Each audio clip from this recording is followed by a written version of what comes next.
I moved into that quiet cul-de-sac, thinking I'd found my dream home. Perfect lawns, polite neighbors, no noise past 11, until the third night, when I heard a giggling child, footsteps on my driveway, and realized I lived alone. My name is Rachel. I'm 32, divorced, and after 2 years of legal battles and emotional exhaustion, I finally wanted peace. My son, Jeremy, stays with his father during the week, and I see him on weekends. So during the weekdays, it's just me. I found the house by chance, an online listing that almost felt too good to be true. A 4-bedroom suburban home for a fraction of the price. I should have known better, but at the time, all I saw were the freshly painted walls, the newly installed security system, and the quiet street. The neighbors waved when I moved in. No one nosy, just polite, normal. Everything was fine the first couple of days. I unpacked, arranged furniture, set up Jeremy's room with his superhero posters and his dinosaur bedspread.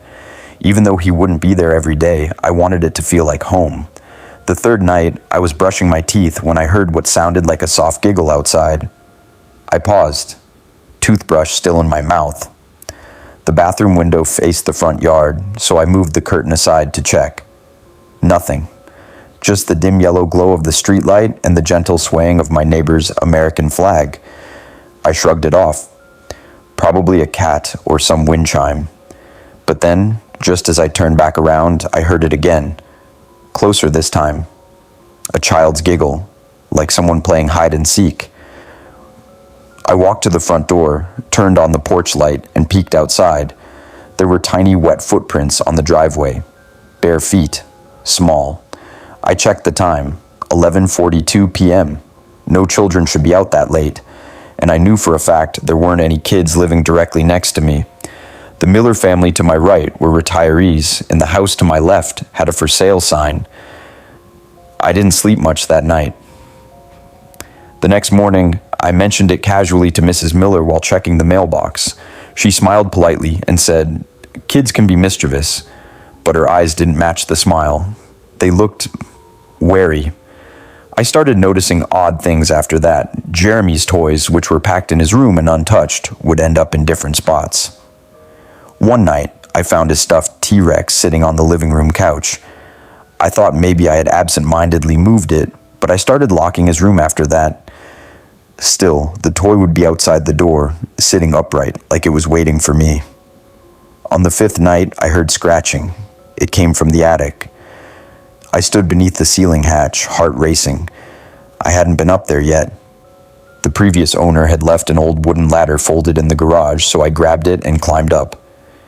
The attic was small, just enough room to crouch. Dust floated in the air, catching the beam of my flashlight. Boxes. Old boxes. And something else. A rocking horse. Sitting in the middle of the attic like it had been placed there deliberately. It was ancient, cracked wood, faded paint. A child's name carved into the side. Emily. I didn't sleep at all that night. I tried to rationalize it. Maybe the realtor left it. Maybe someone forgot it. But the more I tried to make sense of it, the more things escalated. Lights flickering. The television turning on by itself. Always to static. One night, I was jolted awake by Jeremy's voice shouting, "Mom!" I ran to his room, only to find it empty. Silent. I called my ex the next morning, just to check. Jeremy was fine. He hadn't called for me, hadn't even woken up in the night. That night, I decided to install a security camera in the hallway. Just to be safe. Just to know I wasn't going crazy. The footage from that night still haunts me. At 2:14 a.m., the camera caught something. First, the hallway light turned on by itself. Then a shadow moved across the wall. Short, like a child. It stopped in front of Jeremy's room, and just stood there. No face, just a silhouette. After a few minutes, it turned slowly toward the camera, and whispered something. The audio caught it clearly. "Are you my mommy now?" I moved out of the bedroom and started sleeping on the couch. I tried contacting the realtor, but his number was disconnected. I drove to the real estate office where I'd signed the paperwork. It was boarded up, closed indefinitely. I checked online listings. My house wasn't even listed anymore. It was like it never existed. Mrs. Miller was the only one who spoke to me after that. She came to my porch one afternoon with a plate of cookies, said she figured I needed someone to talk to. I broke down and told her everything. She didn't look surprised, just sad. She told me the family who lived there before me had a daughter named Emily. Sweet kid. But one winter night, she wandered outside while her parents were sleeping. They found her frozen body on the driveway the next morning. No one knows why she left the house. No signs of forced entry. Just tiny footprints in the snow. Heading out into the cold, Mrs. Miller said they moved away shortly after. No one had lived there since. Until me. I asked her why no one told me. She just shook her head. No one wants to remember, dear.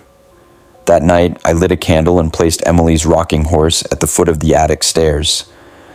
I whispered an apology. I told her I wasn't her mommy, but she wasn't alone. Then everything went still. No scratching, no giggles, just silence.